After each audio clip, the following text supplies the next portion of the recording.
You're on WinOwl, the place where stories don't get dressed up to look pretty, they're told exactly the way they hurt. Here, we talk about decisions made with a lump in your throat, about families that quietly fall apart, and about loves that aren't always enough to carry the weight of an entire life. Before we start, I'm going to ask you for something simple but important. Subscribe to the WinOwl channel, like this video, and share it with someone who's ever felt like their own family was using them. Because today's story is about exactly that, about a house everyone thought was theirs, about a 60-year-old mother everyone took for granted, and about a son who realized too late that he was turning her into his emotional and financial safety net. What you're about to hear is the story of how we tried to move into my mother's life without asking, convinced she'd given like always, and of how, that very same day, she kicked us out of the garden, sold the house, and left to start over in the Canary Islands, the land of her parents, with a coldness that still burns in me. Stay until the end, because you're going to have to decide for yourself if my mother was unfair, or if the unfair ones were us. And while you're listening, tell me, what would you have done in her place, and what would you have done in mine? My mother threw us out of her house the very day we were planning to move in with all the furniture, the kids, my mother-in-law, and even the dog. She did it in the garden, in broad daylight, with the moving truck stopped at the gate and the neighbors watching from their windows. And the worst part wasn't the humiliation. The worst part was realizing, in a matter of minutes, that she'd been getting ready for that moment for months, maybe years, while I kept telling myself I was only asking her for a little help. My name is Lazaro, I'm 40 years old, and this is the story of how I almost turned my mother into some kind of emotional ATM, and how she, at 60, gave me the coldest, smartest, and most painful lesson of my life. Tell me something before we go on. If your son, your daughter, asked you to hand over your house for a while so they could get through a rough patch, could you say no without feeling something break inside you? Let me give you some context. I grew up in that house. The house I later tried to take over without asking. It was a neighborhood house, big for what we could afford back then. My father left when I was 9, leaving behind debts, an old car, and a promise that he'd come back once he'd sorted himself out. He never sorted himself out. He disappeared. My mother, Sonia, was left alone with me and a mortgage that was choking her. I remember her back, not her face. Her back bent over the kitchen table, ironing other people's shirts for almost nothing, her back at the sink full of dishes, her back at the door, heading out to whatever work she could find. When I ask her now why she never spoke badly about my father, she answers with that calm that only comes with age. Because I knew his absence was already doing the damage. There was no need to add words. Sonia was the daughter of Canary Islanders. My grandparents had emigrated, and they always talked about the islands as a place that smelled like the ocean and goodbyes. She, however, stayed here, where she met my father and swallowed his abandonment in silence. Do you have someone like that in your life? Someone who never complains, who always seems to be fine, and so, without even noticing, you keep asking more and more of them because, after all, they never say no. I grew up with that pattern. My mother as a cushion. When I was 20 and university felt like an uphill climb, she sold a small piece of land my grandparents had left her to pay my tuition. When Patricia, the woman who's now my wife, got pregnant with our first child, my mother offered to take care of the baby while we worked. Years later, when we were left without a car, she dipped into her savings and signed as guarantor. Always the same sentence. Don't worry, son, that's what I'm here for. And I got used to that sentence. That was my first mistake. Let me ask you, when someone keeps telling you that's what I'm here for, do you ever stop for a second to ask what they want for themselves? I didn't. When I started going out with Patricia, all we had was desire, this hunger to devour the world. She had a contagious laugh, long hair that fell over my face when we kissed on the cramped couch in our first apartment. There were nights when I'd watch her walk naked toward the shower, the bathroom light carving out her silhouette, steam fogging up the mirror, and I felt like I didn't need anything else. Over time, that same woman changed. I don't know if we changed her, or if exhaustion did the job. The kids, the bills, the constant noise. She started sleeping in an oversized t-shirt, her hair twisted up in a quick bun, and her laughter began to wear out. Still, there were moments. Moments when she would come close to me with that strange mix of need and manipulation. I remember one night, shortly before all this mess with the house. We were in bed, the fan pushing around the thick summer air, the kids already asleep. Patricia turned toward me, rested her head on my chest, and let her hand drop slowly onto my stomach, tracing lazy circles over the fabric of my pajamas. "Lazaro," she whispered, so close I could feel her breath on my neck, "I can't stand this apartment anymore. We don't fit. My mom is uncomfortable. I'm uncomfortable. You come home angry every single day." She slid a little closer, the warm weight of her body fitting into mine. Her thigh brushed against my leg, just barely, but enough to change my breathing. "Your mom has a huge house and she's all alone," she went on. "It'd only be for a while." That line, "it'd only be for a while," still burns. Because it's almost never only for a while, is it? In my place, what would you have heard first, the touch of skin or the content of the request? I'm not going to lie to you, I was fed up too. Fed up with the bills, the tiny apartment, my mother-in-law complaining about the kids' noise, my salary that never stretched far enough. I started fantasizing about my mother's house like it was some kind of magic solution. The big rooms, the garden, the idea of the kids being able to run around without bothering the neighbor downstairs. One day, worn out, I finally said it to Patricia. "I have to talk to my mother." She looked at me with this strange mix of relief and triumph. She got out of bed, went to the kitchen, and came back with 2 glasses of wine. Her t-shirt slipped off one shoulder, exposing a strip of skin my hands still knew by heart. She sat on my lap, facing me. The weight of her body, the wine, the heat, everything was conspiring to make me say yes to anything. "That's it, love," she said, bringing her lips close to mine. "Talk to her. Tell her it's for the kids. No grandmother can say no to that." I nodded. Of course I nodded. "Tell me, do you think love justifies asking someone to give up their space, their peace, their quiet old age? Or is that just selfishness dressed up as need?" I talked to my mother on a Sunday afternoon. I remember it way too well. She was in the kitchen, like always, making a tortilla. The smell of hot oil and onion filled the house. I was fidgeting with a piece of bread, waiting for the right moment to bring it up. "Mama," I started, without looking at her, "I've been thinking." "That's always dangerous," she joked, without turning around. I tried to laugh, but my throat tightened a little. "Mama, the apartment's getting too small. Patricia, the kids, her mother, it's chaos." She turned off the stove, set the pan aside, and leaned against the counter, her back still to me. She said, nothing more. "We were thinking," I went on, "that maybe we could move in here, to your house. Just until we get back on our feet. I'd help you with the expenses, and that way you wouldn't be so alone." I said it fast, like ripping off a bandage. My mother stayed silent for a few seconds longer than usual.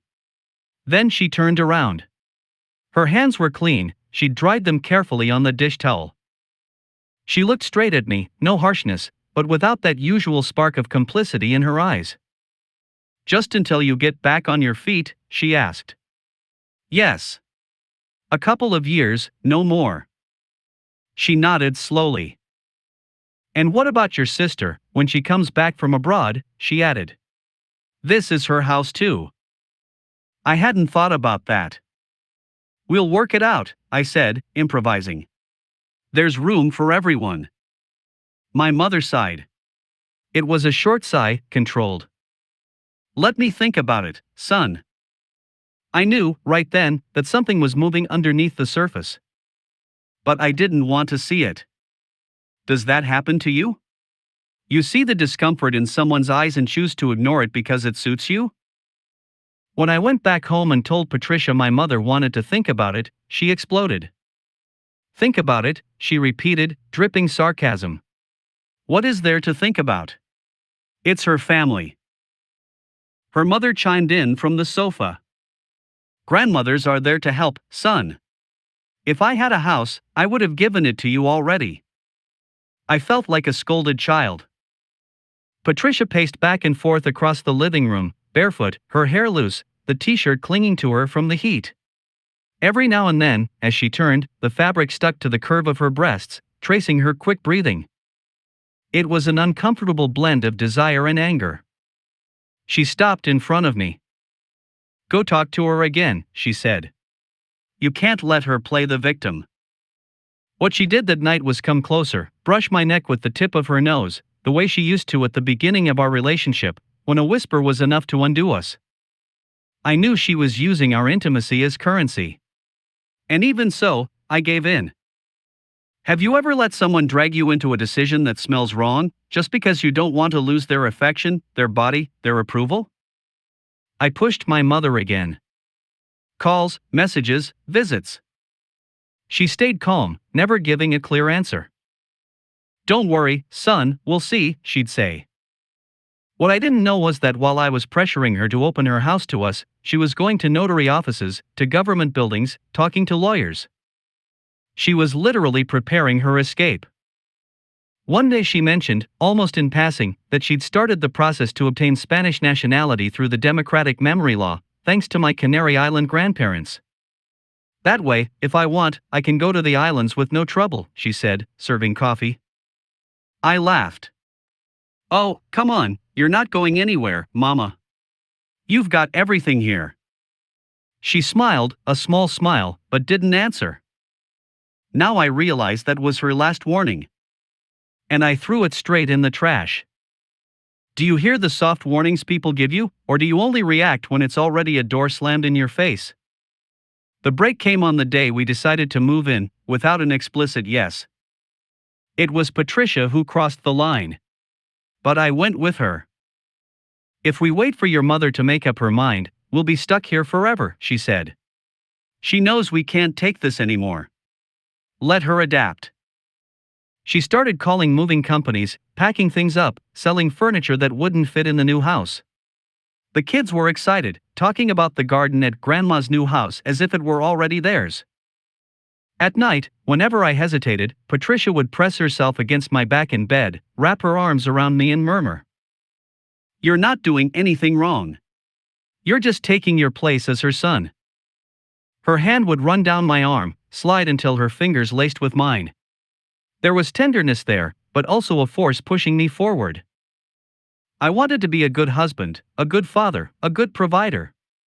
And in my head, that meant getting that bigger roof over our heads, even if it meant trampling over my mother's peace. If you'd been in my skin, with 2 kids, a complaining mother-in-law and a wife on the verge of a breakdown, would you have stopped everything, or would you have let yourself be carried along like I did? Moving day dawned bright. Too bright for what was about to happen. The trucks arrived early at the apartment. Patricia was running everything like a general in the middle of a war. "Those boxes go first. Careful with the TV. Lazaro, tell the kids not to get in the way." I was hauling boxes, sweating, my arms aching, but underneath it all there was this sense of relief. As if, finally, life was cutting us some slack.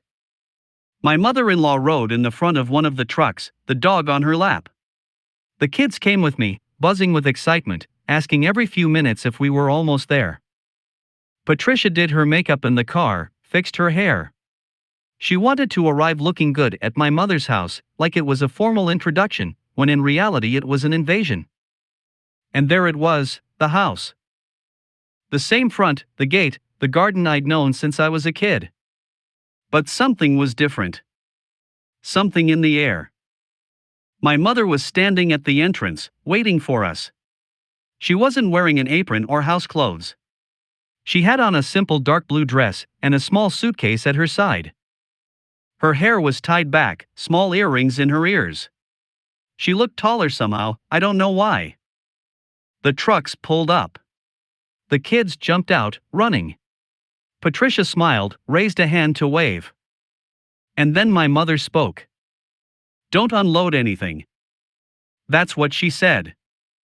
Calm voice, no yelling. Can you picture that scene? Can you see it? What would you have felt if someone stopped you like that, with your whole life packed into boxes inside a truck? "Mama, hi," I said, walking toward her. "We came just like we agreed." She looked at me, then at Patricia, then at the trucks. The neighbors were already peeking out. I felt humiliation crawl up my back. I didn't agree to anything, Lazaro, she replied. I told you I'd think about it. Patricia stepped forward, forcing a smile. Sonia, don't worry, it's all going to be quick. We'll figure out how to live together, Anne. No, my mother cut in, still calm. No one goes in. The silence that fell was thick. Even the dog stopped barking. Mama, don't do this, I whispered. Everything's already loaded. We've got nowhere else to go. She took a deep breath. Then, instead of looking at the trucks, she looked at the garden, at the ground, like she was doing one last inventory. Lazaro, she said at last, this house isn't mine anymore. I felt the air ripped out of my chest. What do you mean it's not yours? I sold it, she answered, without hesitation. I signed the papers 2 weeks ago. Behind me, I heard Patricia choke out a curse. My mother-in-law opened her mouth and closed it again, no sound coming out. Why didn't you tell me? I asked, my voice cracking, trying to hold myself together. Because you didn't tell me you were planning to move in without my permission, she said. I found out from the neighbors, from your own kids, from the posts you put on social media saying you'd soon have more space. I didn't know what to say. I knew there were messages, posts, comments that gave me away. I never imagined my mother would see them. We needed help, I stammered. My mother raised her hand, asking me to be quiet. I did help you, Lazaro. My whole life. I gave you my youth, my savings, my time, my hands, my health. I gave you this house the day I sold your grandparents' land to pay the mortgage. But this house was also the promise of a peaceful old age for me. And you all decided it was the perfect stage for your chaos. There was a moment when I saw her tremble, just a little. A tiny twitch at the corner of her mouth. But she held steady. I'm not going to let you fill this place with fights, shouting, and demands, she went on.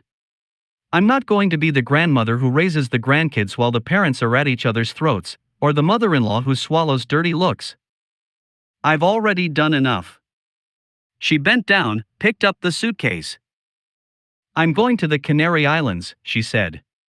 To my parents' land. I've already got my nationality, everything's ready. With the money from the house, I have enough for a small apartment and to live with dignity. It felt like someone hit me in the chest. Not because of the trip. Because of the decision. Because she'd made it without me, without asking me. Is it absurd that it hurt to see my mother do for herself exactly what I had been trying to decide for her? How does it look to you? Patricia lost it. And what about us, Sonia, she shouted. What are we supposed to do with all our stuff? With the kids? With my mother?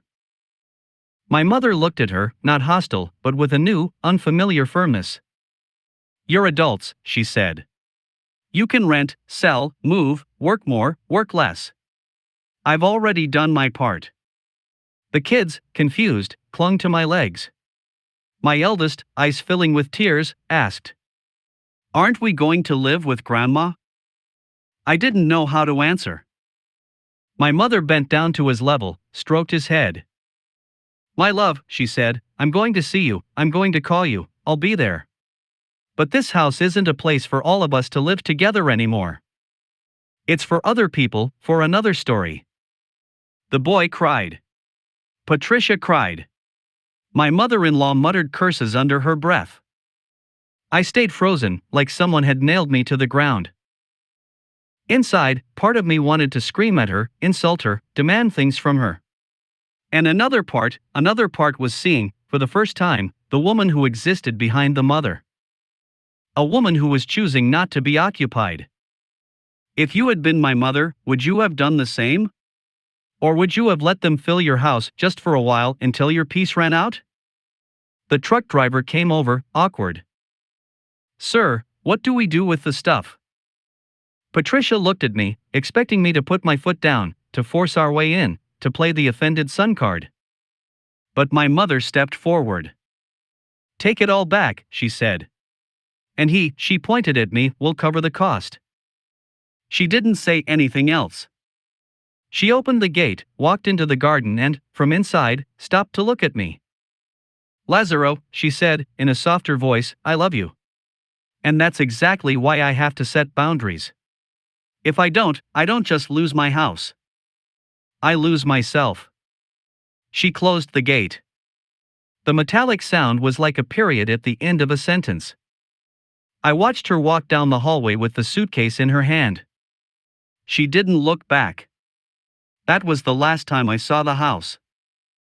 Have you ever felt that a closing door isn't just wood, but an entire chapter of your life ending? The ride back in the trucks was hell. Patricia cried, cursed, blamed me. If you'd been firm, if you'd put her in her place, this wouldn't have happened. My mother-in-law nodded along, repeating that old women turn selfish. I didn't answer. In my head, the image of my mother with the suitcase blurred together with old memories, her brushing my hair for school, her counting coins to pay the gas bill, her crying quietly when my father left. And then it merged with another image, a new one, her choosing herself. That night, back at the apartment, with boxes piled in the hallway, the kids asleep and my mother-in-law snoring on the sofa, Patricia came up to me again. This time there was no whine, no laughter. She sat beside me on the bed, her eyes swollen. I'm sorry, she said, almost a whisper. I didn't think your mother was capable of that. She rested her head on my shoulder. Her hand reached for mine, with less certainty than usual. I felt her body tremble, just a little. I'm scared, she confessed. What if we never manage to get out of here? I held her, but my mind was somewhere else. For the first time, I started to think that maybe we'd built our love on a twisted idea of help. That we'd used my mother as just another resource, on the same level as a credit card or a loan. Has a conflict with your family ever forced you to re-examine your relationship to your agreements, the way you ask, the way you give? Months went by. My mother left for the Canary Islands. At first, I hated her. I'm telling you straight. I hated seeing the photos she sent me, the sea in the background, a small balcony table with coffee, some new plants. I hated hearing her talk about my neighbors in the building or the lady who sells me bread, like she'd built a parallel life where I wasn't the center. I was still stuck in the same apartment, now with extra debt from the failed move. Patricia found an extra job in the afternoons, I took on overtime, the kids kept asking about Grandma's garden. Every now and then, my mother-in-law would drop some poisonous comment about mothers who abandon their families. But time does its thing. It sands down the edges of resentment. We started doing video calls on Sundays.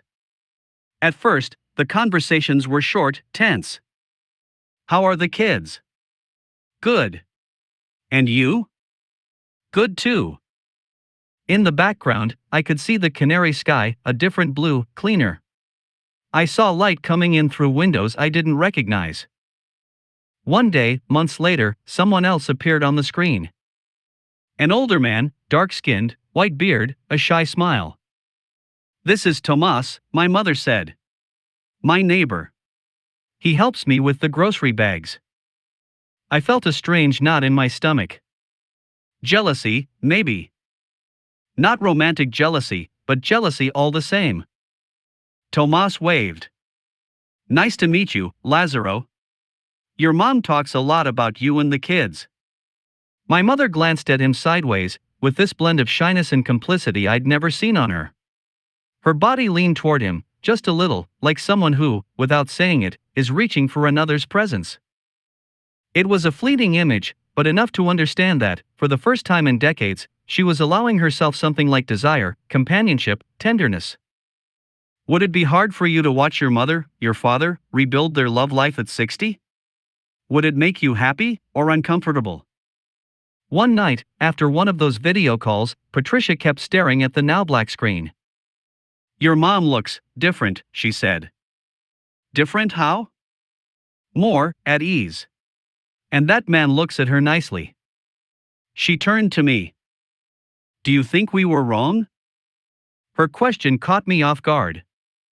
In what sense? In every sense, she said. pressuring her, trying to take over her house, treating her life like it was on pause for whenever we needed something. I looked at her. Her face was more tired than when I first met her, of course, but there was something new there too, a kind of humility. She moved closer, rested her forehead against my chest. "Maybe we've been living as if love gave us rights over everything," she whispered. "And it doesn't." Her arms wrapped around me. Her body felt lighter somehow, but also more real, less wrapped in fantasies. There was no manipulated eroticism, no bargaining. Just contact. Vulnerability. In that moment, I held her with a different awareness. I thought of my mother and Tomas, on the balcony, the sea in the background. I thought that maybe mature love is exactly that, learning not to occupy the other. Do you think it's possible to love someone without trying to colonize their space, their time, their body, their home? Over time, I stopped hating my mother. I started to admire her. Not all the time, not without contradictions. But the resentment slowly turned into respect. We paid off the debts. We rented a slightly bigger apartment. It doesn't have a garden, but it has a balcony where the kids can keep their potted plants. Patricia and I are still together, with ups and downs, arguing like anyone else, but trying not to use each other's bodies as bargaining chips anymore. I'm still a man full of flaws, that hasn't changed. But now, whenever I think about asking something of someone, I first ask myself what emotional price that person is going to pay. From the Canary Islands, my mother sends voice notes describing the sea. "Today it's rougher, son. It reminds me of your teenage temper." She laughs. Her laugh is freer now. Sometimes she talks about Tomas without saying his name too much, but the tone slips out anyway. She says they went for a walk on the beach, that they sat at a terrace for a drink, that he lent her a book. She doesn't need to say anything more. And I, who once wanted her tied to the kitchen of that same old house, now picture her walking on sand she only knew from my grandparents' stories. That comforts me. And it hurts. At the same time. Have you ever loved someone in such a way that it makes you happy to see them far from you, because you know they're better off there? Sometimes I go back, in my mind, to that garden, to moving day. I replay every detail, the sun, the dust in the street, the truck engine, the look on my mother's face in that blue dress with the suitcase by her side. If I could go back, I think I'd only do one thing differently. I'd ask her, before any plan, what she wanted from her life. Not what she could do for us, but what she wanted to do with her old age, with her house, with her memories. Maybe the outcome would have been the same. Maybe she still would have sold the house and gone to the Canary Islands. But I wouldn't be carrying this aftertaste of invasion in my mouth. Today I understand the house was an excuse. The real conflict was that we never acknowledged my mother as a whole person, someone with desires, with plans, with the right to draw lines. We saw her as an extension of our needs. And that, even when it's coded in affection, is still a kind of violence. I'm telling you this coldly, with the clarity that comes from having lost something. There are lines that, if you don't draw them in time, erase you. When someone tells you, "You can come to my place whenever you want," ask them this too. And you, where do you want to live? How do you want to live? When someone keeps repeating, "That's what I'm here for," maybe what they really need is for you to answer, "No. You're here for you too." My mother kicked me out of the house the day I tried to occupy it without permission. I thought she was leaving me without a roof. In reality, she was giving the roof back to herself. And she was teaching me something I struggled to admit, that love without boundaries isn't love, it's consumption. Today, when I hang up a video call with her and, through the window of my own rented apartment, I see a tiny sliver of sky, I feel this strange kind of peace. I still don't own a home. But I have something I didn't have before, the awareness that people, just like houses, are not to be occupied by force. They're meant to be lived in with agreements, with respect, with clear boundaries. And that lesson came from a 60-year-old woman, with a suitcase in her hand and the sea calling her from far away. I don't know if I've completely forgiven her or if, more than that, I've learned to forgive myself for having loved her only as support. What I do know is that, ever since I understood that my mother has the right to her own life, I sleep a little easier. And that's something. Now it's your turn. I want you to tell me in the comments, do you think my mother was too harsh, throwing us out like that on moving day? Or do you think that, after everything she gave, she had every right to sell her house and go looking for her own peace?